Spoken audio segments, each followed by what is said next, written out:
Hey guys, today we will work on a very well-known sonata by Scarlatti, the D minor. You can download the sheet music in the description, where I wrote down the fingerings that I discovered since performing it for about 15 years. I think we need to talk about the repetition technique, as it is used all over the piece. Before starting to learn this sonata, I highly recommend exercising this technique to avoid struggling with it later on, when you want to increase the speed. So, let's first take a closer look at it.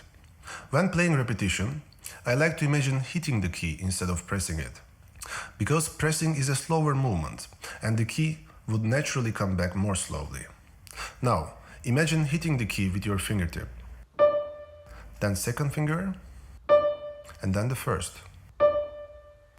Try to keep your wrist flexible to avoid any kind of tension. That will help you to increase the speed without having pain or injury. Let's do it one more time.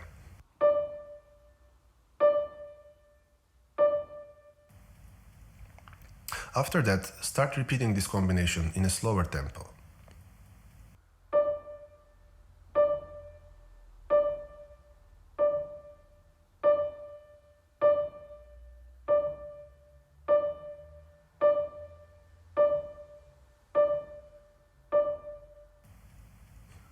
Make sure to play with similar dynamics, no matter which finger you are using.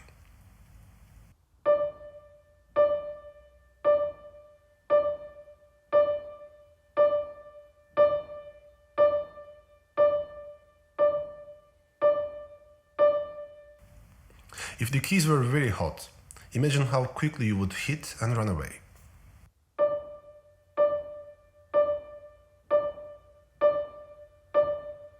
Alright, after feeling comfortable with that, you could try another exercise, where we play the same motif in different tempi. So, I will start very slowly, then double the speed, and then fold it one more time.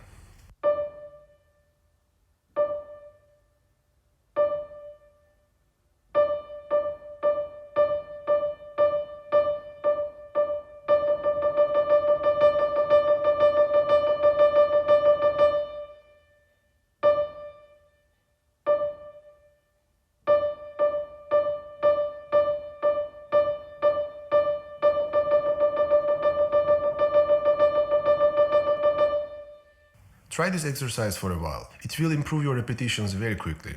With all I've been said, it's good to mention that repetition technique works differently on different pianos. How fast and clean repetitions you can get, it's not entirely depending on you, but also on the instrument. It might be that you do everything correctly, but your piano doesn't respond as quickly. Some pianos will respond right,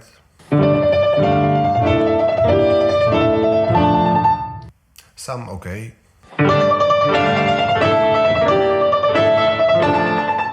some not okay.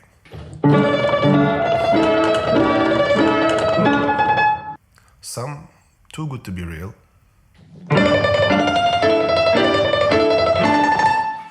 And some... Anyway, I'm not encouraging you to blame it to the piano, but if it doesn't work, try to investigate. Is it because of your piano, or maybe you should practice more? Could be the both though. Alright, if you are ready to start, let's go with the first phrase. In D minor sonata, Scarlatti very often repeats the same phrase for 2 times, in different registers. Imagine your voice echoing when you shout in a mountainous area.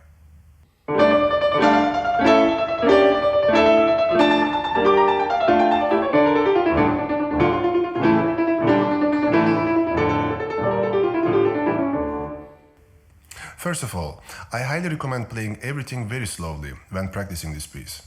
It will help you to learn it much quicker and efficiently. Also for now, I will play everything in a slower tempo to make it more clear.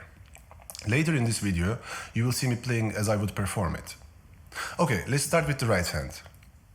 In the first 6 bars, I want to play each first 16 note a little sharper, to give it a solid rhythmical feeling.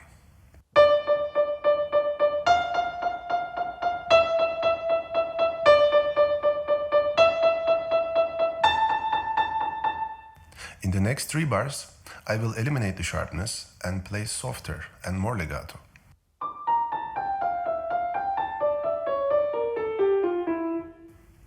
Next 6 bars, we go back to playing with accents, although not as much as the first time.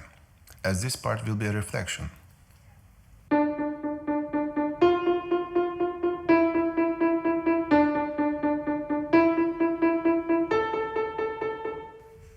In the next 3 bars, I will close this long phrase very gently.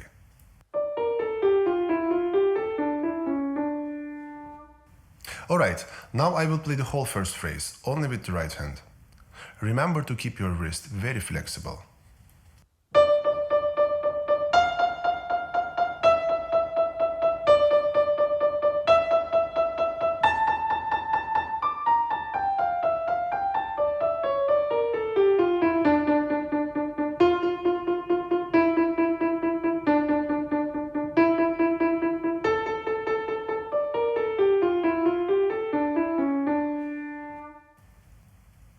Let's check the left hand. I like to imagine these chords as played by a flamenco guitarist, sharp and articulated.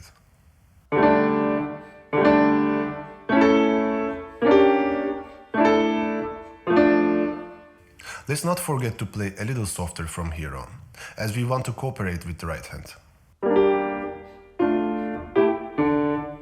The second time we do everything in the same way, but much softer, just as the right hand.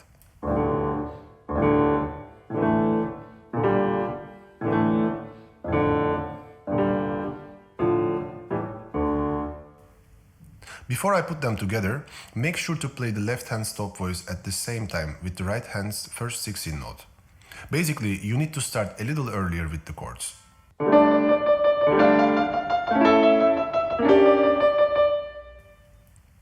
Let's play the whole first phrase with both hands.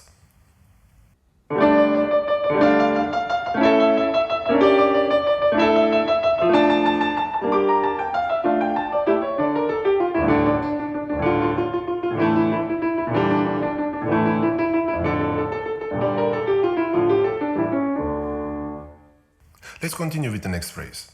Here we have a different texture created with arpeggios with both hands. I'm going to start with the right hand. Here I want to expose the melodic line by playing it brighter compared to the rest. Let me first play only the melody for you.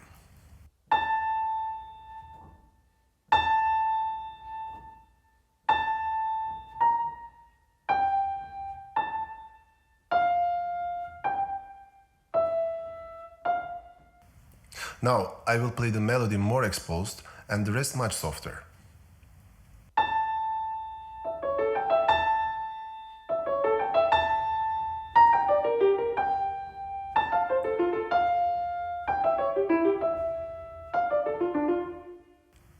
In the coming section, I will develop the melody by increasing the dynamics.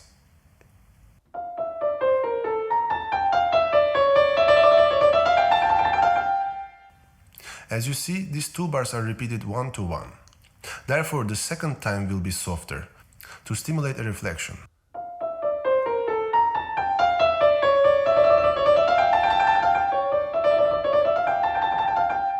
Also, let's try to finish the phrase softly by fading out.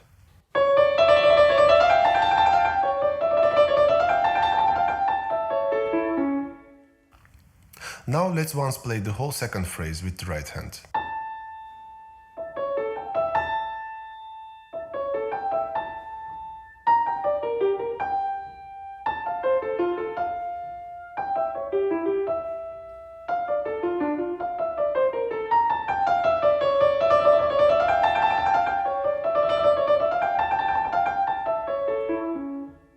Okay, let's go for the left hand. I want to play the second phrase very softly with the left hand, as I don't want to dominate the right hand in any way here.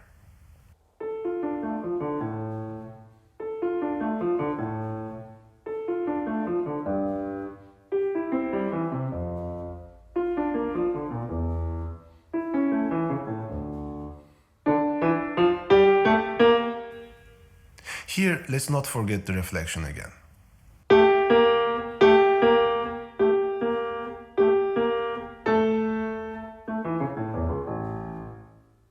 Alright, let's put them together. Try to play gently and give priority to the melody.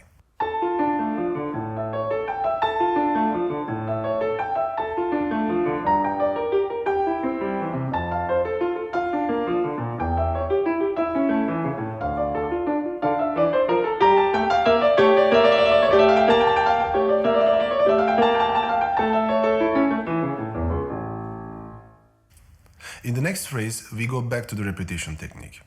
Try to start not too loud, build it up right away, and finish softly.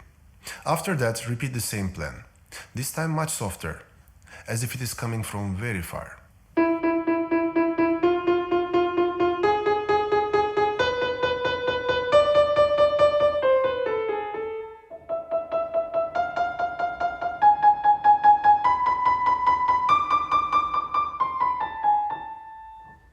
Let's check the left hand.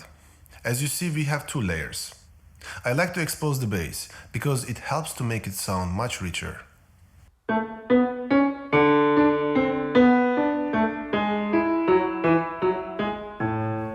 Again, the second part much softer, still with clear voicing.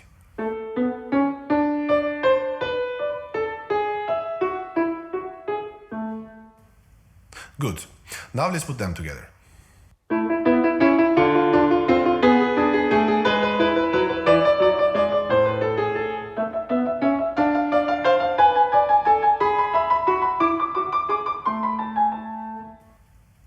The next phrase.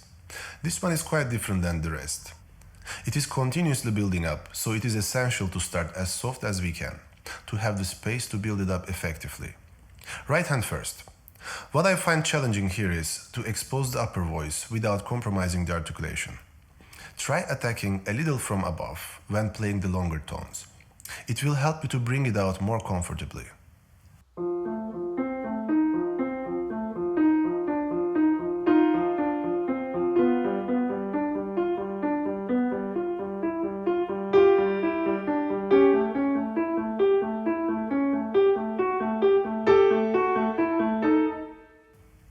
Now let me play the whole phrase.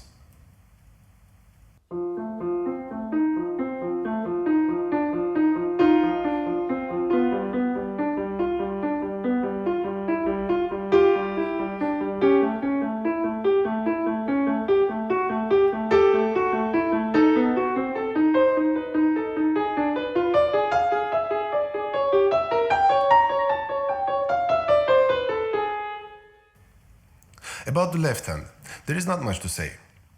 I just want to make sure not to dominate the right hand. Keep it much softer and build it up very gradually.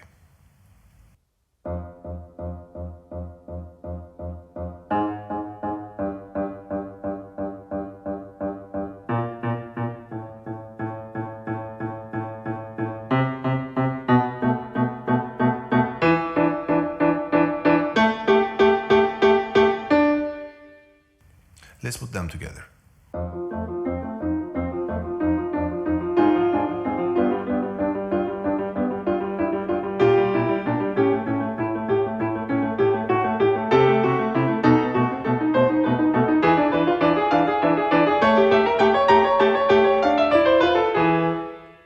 The next phrase could be the one of the most challenging ones. I might have a solution that can help you handle it comfortably. I've seen people struggling with these jumps, which are first played with the left and then with the right hand. Here the problem is we don't have much time to switch from the melody to the bass, especially when playing in a faster tempo. My solution is simple. As you see, we have 8 groups, consisting of 3 8 notes. When I have to jump from the last 8 notes to the next group, I have to be as quick as possible. So when playing the last 8 note, try focusing on going away from it while pressing. Typically, when we press the key, we spend some time there, which can here cause a problem of being late. So, with the first 2 8 notes, my attack will be standard, downwards. The third one though, my attack will be upwards. Just touch and go away. Of course, we do the same with the bass. Down, down, up. The right hand. Down, down, up. Now the bass. Down, down, up. Practice these movements until they feel natural. You will handle it way more comfortably, especially when playing in a faster tempo. Now let me play these 8 bars. Only the 8th notes.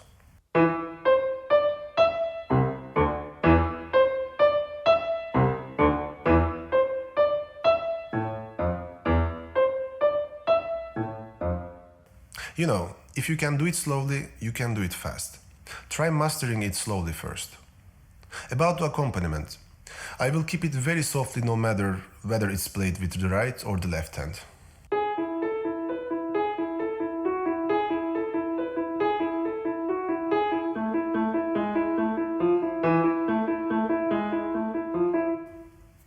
Now let's put them together.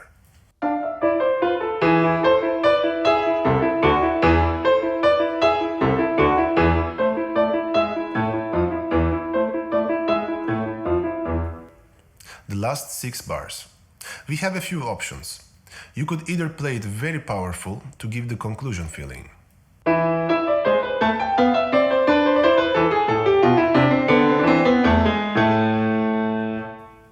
or play very soft.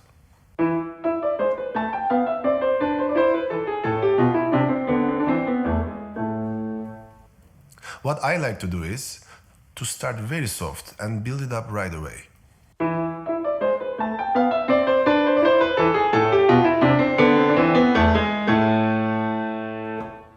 This is how I designed the first half. I must say that even though I'm playing the piano since I was 7, I would still spend quite some time to practice with separate hands, even if I know the piece so well and have played it many times on the stage. It helps me a lot. Okay, let's move on to the second half. If you have seen my other tutorials on Scarlatti sonatas, you probably noticed that I don't go much in detail in the second half, because technically it is very similar to the first half. So try everything we have done in the first half here as well. Now we will talk more about the musicality, phrasing and timing, which you can also implement to the first half. Alright, let's start with the first 10 bars. As you see, on the right hand there is not much going on. Scarlatti uses only 2 keys, E and F, for 10 bars. I believe this is the first moment we are pretty dependent on the left hand to say something with this phrase. We must create an atmosphere with the chords in the left hand. Let's hear them first. They all give a different kind of feeling when combined with the right hand.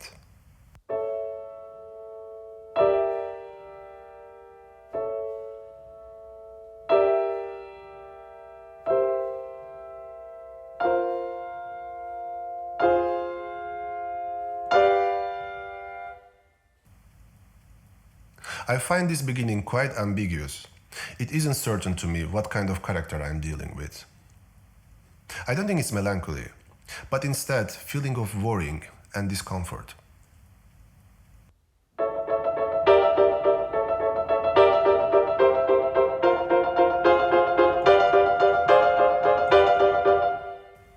Then it gets colder. It's like searching for something, but you don't know what for.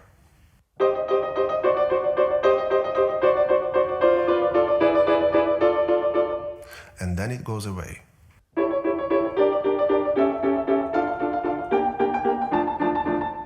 Until sadly disappearing.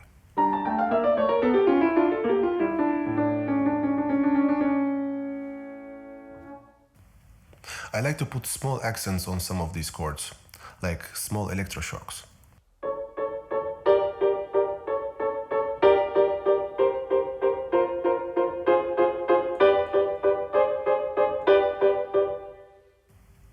It makes it even more disturbing and uncomfortable.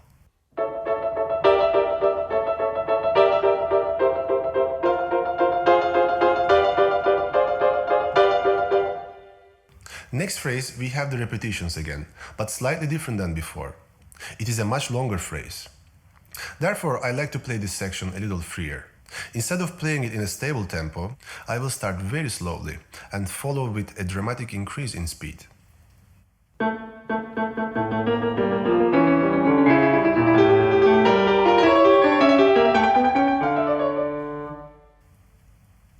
Imagine a tennis ball. When you throw it to the ground, it will bounce faster and faster until it stops. That's exactly what I want to do here.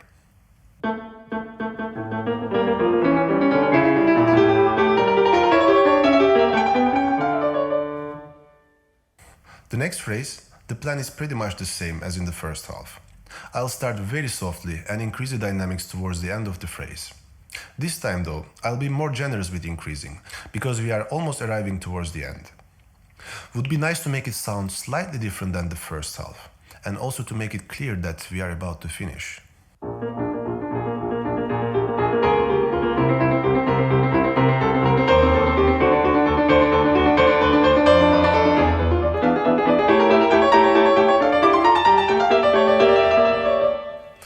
we have the jumps again. So first powerful, and now from far away.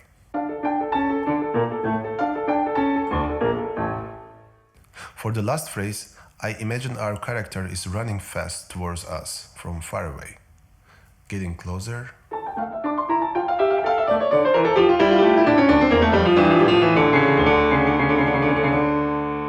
and closer.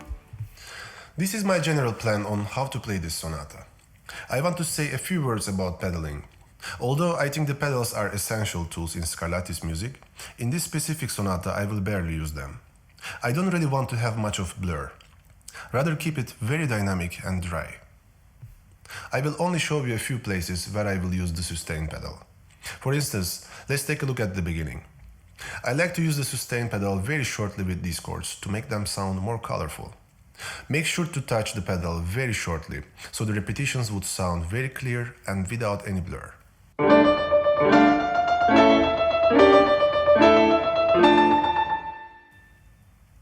One other section where I like to use the pedal is the second phrase. Mainly because we have a melody with longer tones on the right hand. I like to press the right pedal while playing them and also keep it for the whole bar. So I will let the pedal go as soon as I play the 16 notes. It sounds quite beautiful, I think.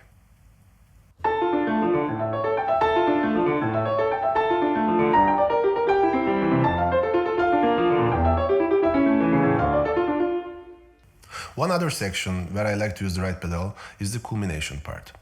Also here, while gradually building up this phrase, I add the right pedal on the longer notes in the top voice. It helps me to create tension more effectively. Also here, I will let go of the pedal as soon as I am done with the extended tones.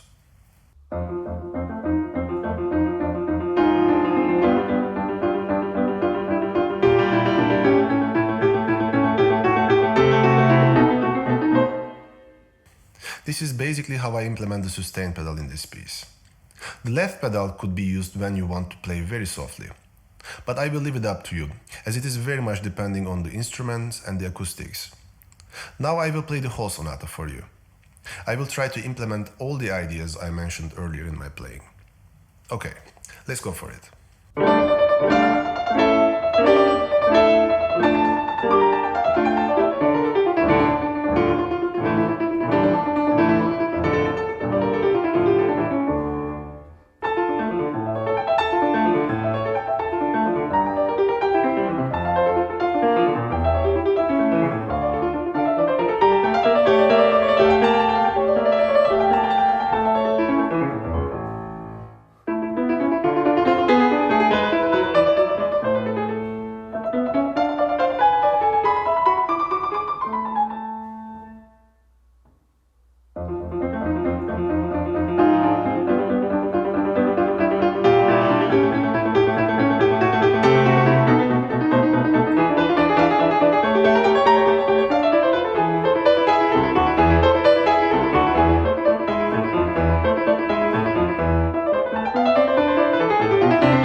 Well, that was all.